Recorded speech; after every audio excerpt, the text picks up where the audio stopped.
My birthday dinner, Mom whispered to Dad. While everyone's here, tell your son to go change the locks at her apartment. My brother nodded and left for an hour. He came back paler than the tablecloth and whispered, Mom, there. My name is Lauren Reeves, I'm 29. And if you think this ends with cake and candles, stay tuned. It was supposed to be a peaceful dinner. A rare truce. My parents, my brother Nathan, his wife, a few relatives, all gathered around a restaurant table I'd paid for. I told myself maybe this year would be different. Maybe Mom would remember it wasn't Nathan's world and I wasn't a guest in my own life. But she did what she always does. Turn my celebration into a strategy meeting. I'd caught her whisper, her words slicing through clinking silverware and fake laughter. Change her locks, she said as if I wasn't sitting right there. Dad didn't hesitate. He never does. Do it after dessert, he muttered. I didn't react. I just smiled, cut another piece of cake and watched my brother leave, car keys jingling like a warning. An hour later, when Nathan returned, he looked like he'd seen a ghost. Mom noticed instantly. Well, did you do it? He swallowed hard.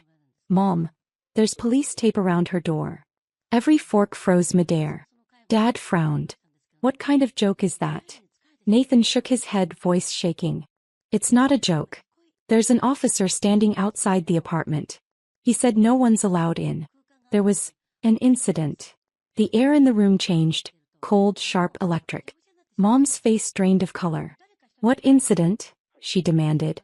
But before Nathan could answer, my phone buzzed on the table. An unknown number flashing with a message that made my blood run cold.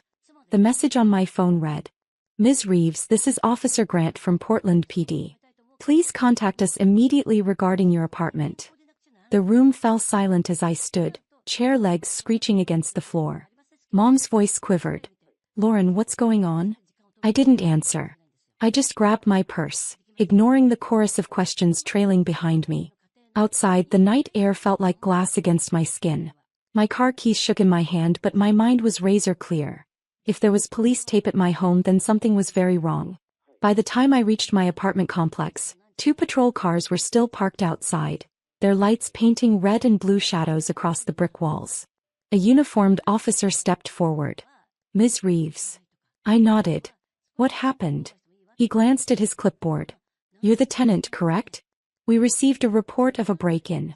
Your door was forced open, but nothing appears stolen. We've sealed the scene for investigation.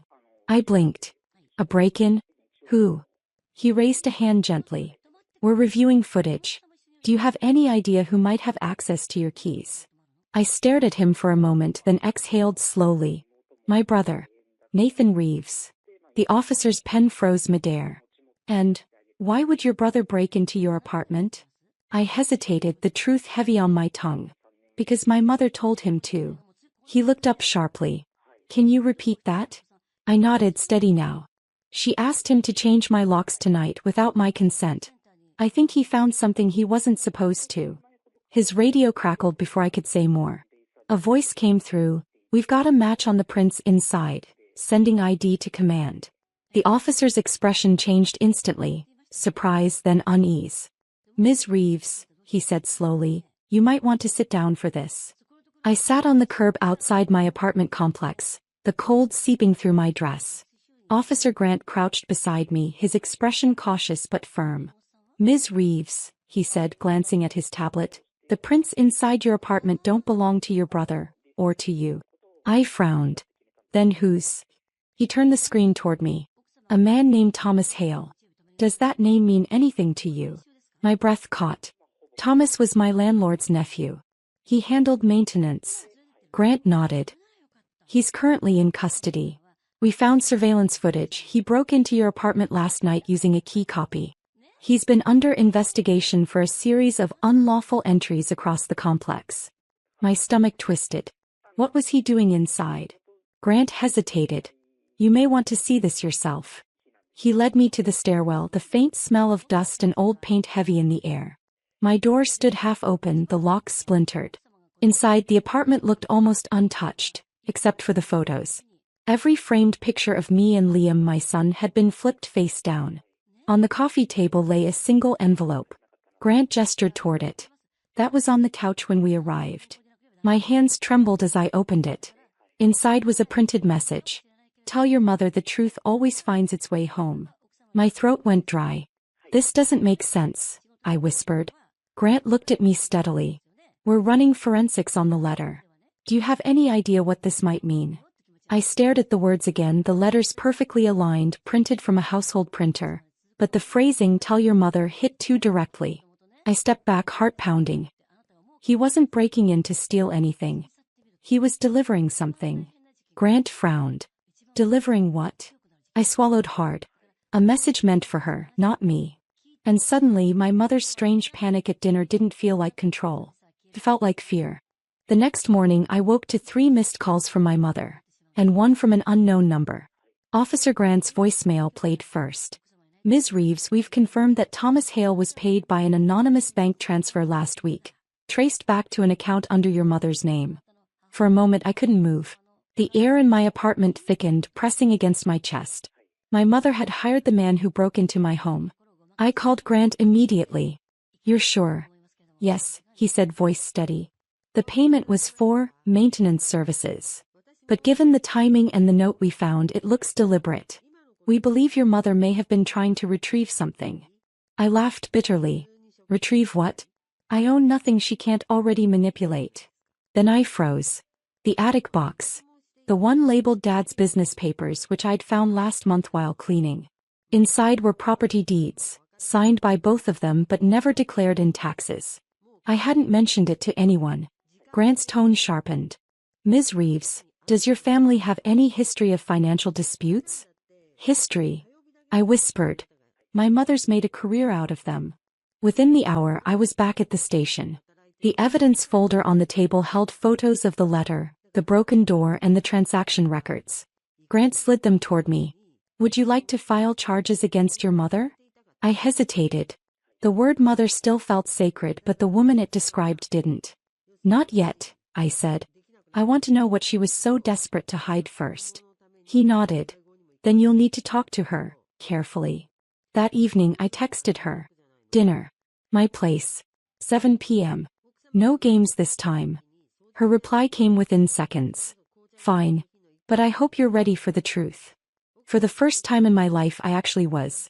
By 7 o'clock sharp the knock came, light, calculated, like everything she did. My mother stood at my door dressed immaculately, as if she were meeting a client, not the daughter whose home she tried to have broken into. Lauren, she said, stepping inside without waiting for an invitation. Her perfume hit first, familiar, expensive, suffocating. You shouldn't have involved the police. I folded my arms. You shouldn't have sent a criminal into my apartment. Her lips tightened. Watch your tone. You don't understand what's going on. Then explain it, I said, motioning toward the couch. She sat, crossing her legs with precision. Your father's business dealings weren't simple. Those papers you found, they don't belong to you. Thomas was supposed to retrieve them quietly before you did something stupid. I stared at her, stunned.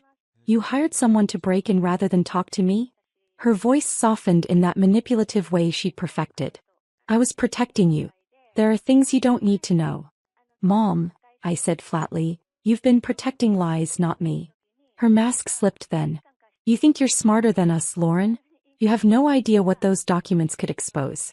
Your father could lose everything. I let the silence stretch, then pulled out my phone, tapping the record button. You mean the undeclared properties? The offshore accounts listed under my social security number. Her eyes widened. What have you done? I learned how to stop being your pawn. She stood abruptly. You wouldn't dare ruin this family. I met her glare evenly. You already did, Mom. The only difference is, I'm not covering for it anymore. Her face hardened into something cold and unfamiliar. You'll regret this. I smiled faintly. Maybe. But at least it'll be my regret. Outside, thunder rolled, like the world itself agreed. The storm outside grew heavier, lightning flashing against the windows as if the sky itself wanted to witness what came next. My mother paced in front of me, her heels clicking on the floor, every sound sharp as a blade. You don't understand what's at stake, Lauren, she hissed. If those documents go public, your father could face prison time. The entire family's reputation was already destroyed, I cut in. When you put my name on fake property deeds to hide your assets. Her face went still. The The silence that followed was deafening. I found everything, I continued. Transfers under my ID. Signatures that aren't mine. Even emails to Thomas. You didn't just drag me into your lies, Mom. You built them on me. For the first time her voice cracked. You were supposed to trust us. I did. For 29 years. And all it got me was debt, therapy, and a lock changed by your son. She flinched. You wouldn't go to the police. You're not that cruel. I looked her dead in the eyes. You broke into my home, forged my name, and put my child at risk. What would you call that? Her shoulders slumped for the first time, a glimpse of the woman beneath the armor. We did it to protect the family, she whispered. No, I said softly. You did it to protect your image. When she finally turned to leave, she hesitated by the door. If you go through with this, she said, you'll never have a family again. I met her gaze steadily. Then maybe it's time I build one worth having. The door closed behind her with a final hollow sound. Thunder rolled again, but this time it didn't scare me. It sounded like applause. Tomorrow the documents would go to the investigator. And the truth, my truth, would finally belong to me. The next morning I drove straight to the Financial Crimes Division, a folder of evidence on the passenger seat beside me. The rain had cleared, leaving the streets slick and shining, reflections of everything I was finally facing head-on. Officer Grant met me in the lobby. You're sure about this? He asked quietly. I'm done being their cover story, I said, handing him the file. Inside were the deeds, the wire confirmations, and screenshots of every message that proved my mother and father had used my identity to hide money from federal audits. Years of deception condensed into neat paper stacks. He flipped through the documents, nodding slowly. This is airtight. Once this goes through, they'll open a full investigation.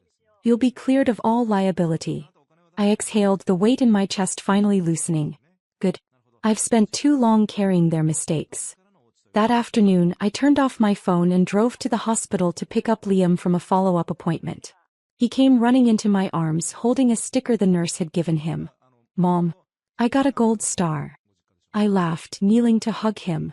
So did I, baby. You just can't see mine yet. When we got home, I opened my laptop and typed one final email, to my mother. The files have been turned in. Please stop contacting me. If you need a lawyer, I recommend the same one who told me to protect myself. Then I hit send and closed the laptop. No trembling. No guilt. Just clean silence. That night, while Liam slept, I stood by the window watching city lights flicker like a pulse returning to life. They'd built a world on lies. I'd learned to live without them. And that, finally, felt like justice. A month later, the investigation became public.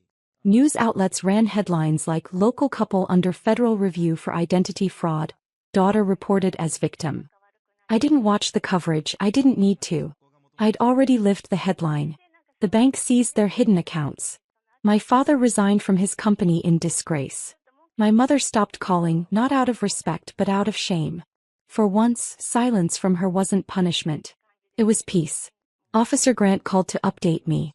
The case will go to court soon. You've been cleared entirely. You did the right thing, Ms. Reeves. I thanked him, then looked at Liam playing on the floor, his toy cars lined up in perfect rows. He didn't know the details, but he knew what mattered, that his mother wasn't afraid anymore. That night, I hosted a small dinner at home, just a few friends who'd stood by me through everything. We toasted not to revenge but to freedom. To starting over, said my friend Nina. I smiled. And to never apologizing for protecting yourself. After everyone left, I tucked Liam into bed and stood for a long moment by the window. The city lights below looked softer now, like forgiveness spread across glass. I thought of my parents, not with anger but with clarity. They taught me the most brutal lesson. Love without boundaries becomes a weapon. The next morning, I mailed a single envelope to the district attorney's office. The last missing document linking their offshore account. No note, no explanation. Just truth. When I sealed it, I whispered, "This ends here." Then I turned to Liam, smiling. "Ready for breakfast, champ?" He grinned. "Can we have pancakes?" "Always," I said. And just like that, life moved forward. Simple, steady, mine again. The air inside the auditorium was dense with pride and perfume. I sat near the back legs crossed at the ankle spine, straight pretending not to feel every glance sliding in my direction once my last name echoed through the space. Dr. Marshall Ellison, the announcer, boomed. Class of '92 and proud parent of this year's valedictorian. Applause erupted. I barely blinked.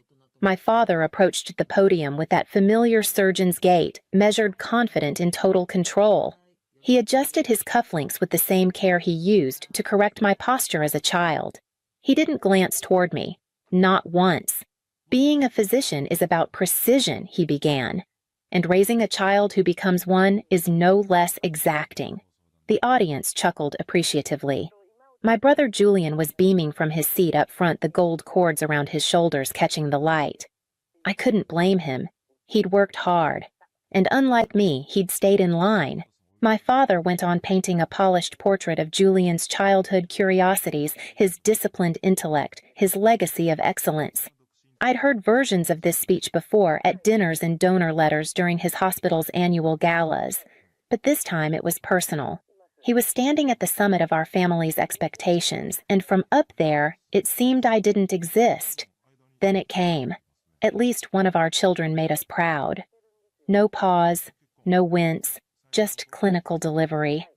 The room didn't gasp. They laughed. Soft, unbothered laughter like it was an inside joke. My throat tightened, but I didn't move. I didn't flinch. I kept my face blank and nodded once, as if someone else's name had been dropped like a guillotine. My mother clapped politely, eyes fixed on the stage. Karis, my youngest sister, sat next to me stiff. She didn't turn her head, but her hand brushed mine for just a second, quiet and deliberate. Julian hadn't looked back once. I wouldn't have either. What they didn't know, what none of them saw, was the car key in my palm. A slim, black fob resting quietly between my fingers. The logo wasn't visible from here. That wasn't the point. I hadn't driven down from New York to compete. I'd come to show up for Julian, for myself, and maybe for Karis, who still lived inside their walls. The applause swelled again as my father stepped down, shaking hands with the dean. My mother rose for a photo. I stayed seated back row, watching them from a distance that was no longer emotional, it was strategic. Outside, down a sloped path near the side lot, the Lamborghini sat quietly where I'd parked it. Hidden for now, but not for long. I'd left New York before sunrise. The city hadn't even started humming yet, just a few delivery trucks, a jogger or two, and the glow of the streetlights bouncing off the hood of my Lamborghini Urus. I took the West Side Highway up and out, windows cracked, radio off. The silence felt earned. Most people assumed I bought the car to show off. Let them. It wasn't about that. It was about standing in a dealership handing over a check with my own name on it, no cosigner, no approval required, and watching a sales rep realize I wasn't someone's assistant or lucky wife. I was the CEO. HealthBridge Technologies wasn't meant to be a company. It started as a frustration, a what-if, born out of a failed clinical rotation and a whiteboard in my tiny studio apartment. My idea, a real-time AI-based patient deterioration monitor that could flag subtle declines before a nurse even noticed. My professor said it was ambitious but naive. I said nothing and built it anyway. The first 2 years nearly broke me. I maxed out credit cards, lived on dollar pizza, and worked part-time as a temp just to afford rent on an apartment with no windows. The day I couldn't make payroll, I took out a second mortgage on that same windowless unit. That was the same week my father stopped returning my calls. And now, 4 years later, 3 of the largest hospital systems in the Northeast had partnered with us. Last month, we closed Series C funding. A week ago, we hired our 40th employee. Yesterday, Forbes ran a piece calling us the silent revolution in patient safety. And today, I was parked at my brother's graduation 10 feet from a man who still believed I'd wasted my potential. After the ceremony, I waited until the crowd began thinning before heading to the lot. The sun had moved just enough to catch the car's black finish, making it shimmer beneath the oaks. A few students stood nearby, pointing, trying to guess who it belonged to. My heels clicked across the pavement. The conversation around them stopped. I didn't look up. I just pressed the fob once and the car blinked open with a soft mechanical exhale. That's when I heard him. Amara. I turned. My father stood a few paces away, his tie loosened, now jacket slung over one shoulder. His eyes dropped to the car, then back to me. There was a flicker of something disbelief, maybe even discomfort, but he didn't say another word, neither did I. I opened the door, slid into the driver's seat, and pulled out slowly, the gravel crunching beneath the tires as I left the campus behind. They were already lined up by the time I got back to the lawn. My mother stood in the center, smoothing the front of her navy silk dress. Julian was beside her, still glowing from his moment on stage. My father stood on the other end, directing the photographer like he was orchestrating a surgical team. Karis hovered near the back, phone in hand, the only one who looked like she'd rather be anywhere else. "Amara," my mother called, voice brisk. "Come join for the family photo." She didn't smile, but then again, she never did when I surprised her by showing up. I walked over and stood next to Karis, but before the photographer could lift his camera, my mother interjected. "Maybe put Amara on the end. Her dress doesn't quite match the rest of the palette. I was wearing cream linen. Everyone else was in cool navy soft blush and charcoal." I glanced down at myself and nodded once. Of course, wouldn't want to ruin the aesthetic. I shifted to the far edge just like she asked. Karis looked at me, her expression unreadable, but her hand found mine for a second. She didn't say anything. She didn't have to. The photographer made a few adjustments, tilting my father's chin up, repositioning Julian's robe, nudging me half a step farther out. I complied. I knew how this went. 3 years ago, they mailed out Christmas cards using a group photo from my cousin's wedding. I'd been standing on the edge in that one too. When the card arrived in the mail, my arm was the only thing left in the cropped version. They didn't even notice the cut. Or if they did, no one mentioned it. "Say cheese," the photographer called. I smiled like I meant it. Learned behavior. They took a few more shots, my mother adjusting her posture between each one, my father glancing at his watch. I stepped back when they shifted to take portraits of just the graduates and proud parents. It wasn't stated, but it was understood. As they posed without me, I caught my own reflection in a glass window behind them. Calm, controlled, present, but apart. And I realized I wasn't angry anymore. I was just done. Done contorting myself to fit into frames where I was never meant to belong. Done waiting for a space they clearly never intended to offer. Julian glanced back and gave me a nod, quick, sincere, apologetic. I returned it without resentment. His victory was real. It just wasn't mine. I turned away before they finished slipping into the moving crowd. Karis followed a few steps behind, still glued to her phone. Julian showed up at my office the following Wednesday, unannounced. Maya, my COO, poked her head in, looking half curious, half concerned. "Your brother's here," she said, raising an eyebrow. "He looks conflicted." I told her to send him in. He walked in still wearing his conference badge, a messenger bag slung across his shoulder like a shield.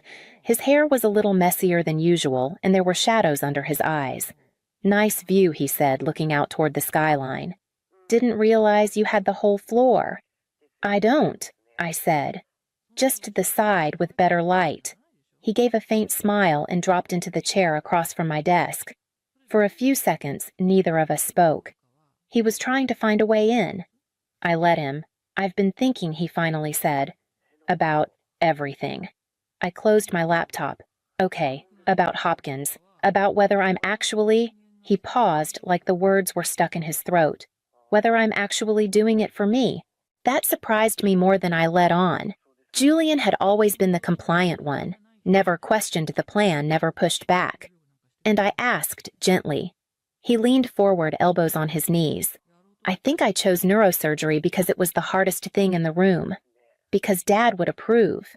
Because it would keep everything quiet. But I did a rotation in pediatric oncology last month, and he shook his head. It just felt different, like I was actually doing something that mattered. Something human." I let the silence sit for a moment before answering. "So why not pursue that?" He looked up. "Because you already know the answer. Because Dad will say I'm wasting potential. Because Mom will cry and call it a phase. Because I've been the golden child for so long, I don't know who I am without their applause. I stood and walked around to the desk, sitting beside him instead of across. Do you remember when I told them I was leaving med school?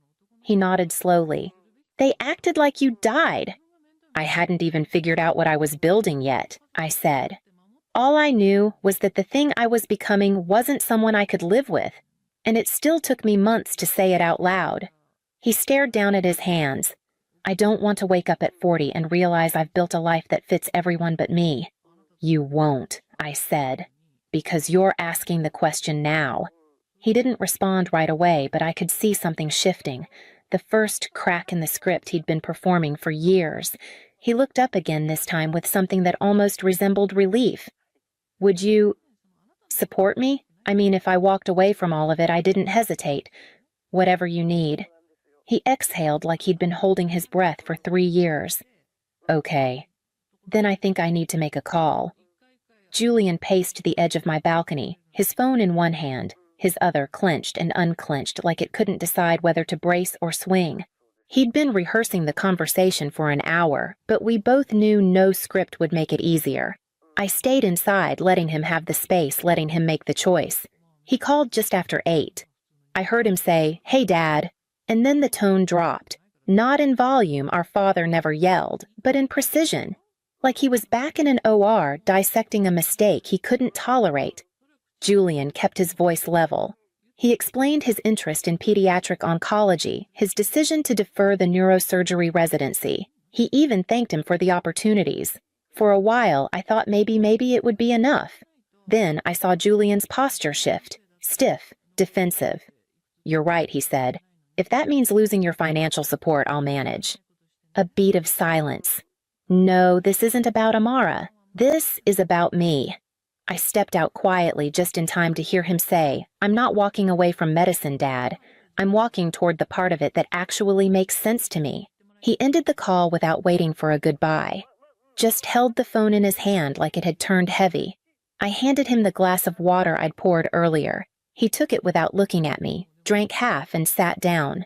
Cut off, I asked softly. He nodded. Financially, emotionally, symbolically. The full package. He didn't cry, didn't even blink hard, but I knew what it cost him to stand there and not fold. My phone buzzed. Karis Dad's storming around like it's DEFCON 1. Mom's pretending to cry. He keeps saying, first Amara, now Julian, like it's a disease. I didn't reply. I just turned my screen toward Julian. He smiled, faintly bitter but grateful. Guess we're both contagious. I sat next to him shoulder to shoulder. He exhaled. It's weird. It hurts. But also, it feels right. It is right, I said. They just haven't figured out that love isn't supposed to be conditional. He didn't answer, but the way he sat up straighter told me he was starting to believe it. The subject line read, Strategic Collaboration Proposal, St. Elias Medical Center. I clicked it without thinking, half expecting a survey or alumni update. But the signature at the bottom stopped me cold. Dr. Lena Harrow, Chief of Innovation, St. Elias Medical, my father's hospital. They weren't reaching out through him. There was no mention of his name, no CC, no back channel. This was formal, direct, and entirely professional. They'd seen our published outcomes, our platform results, and wanted to explore a pilot. For a moment, I just sat there rereading the email. A year ago, this would have twisted something in my chest. I would have wondered if he'd finally changed his mind, finally opened the door. But this wasn't a handout. It was recognition. Earned, not inherited. I forwarded it to Maya with a simple, let's move forward. Loop legal in. Then I closed my laptop and stood by the window. Karis FaceTimed me that evening from her bedroom, hair piled in a bun, hoodie sleeves pulled over her hands. You're on our news bulletin, she said, turning the screen so I could see the segment. Local anchor short blurred my face on the side banner Ellison's Startup Saves ICU Time Lives. Dad didn't say anything, she added, but he turned the volume down halfway through. Mom asked if you were going to the gala in October. I laughed. That's a new record, 5 whole months of pretending I'm not dead. Karis grinned, then leaned in. You know you make it easier to imagine a life outside of them. Like, maybe I don't have to apply to Duke just because it's the right kind of impressive. Her voice cracked a little at the end, but she didn't blink away. I saw myself in her 13 years younger, still bending to their will, still hoping they'd love the version of her that didn't exist. You don't have to become their story, I said. You can write your own. She nodded quiet for a moment. If I do, I'm putting you in the acknowledgments. I smiled. Just spell my name right. The call ended. I stared at my reflection in the darkened glass. I wasn't waiting anymore. Not for them to understand. Not for them to clap. Not for permission to take up space. Julian picked the place, an unassuming Italian spot tucked between a bookstore and a dry cleaner in the West Village. No reservations, no ceremony. Just two siblings and a bottle of wine neither of us could pronounce. He didn't even wait for the bread to arrive. I deferred, he said, setting his phone down like it had just delivered a death sentence. Residency, I asked, even though I already knew. He nodded.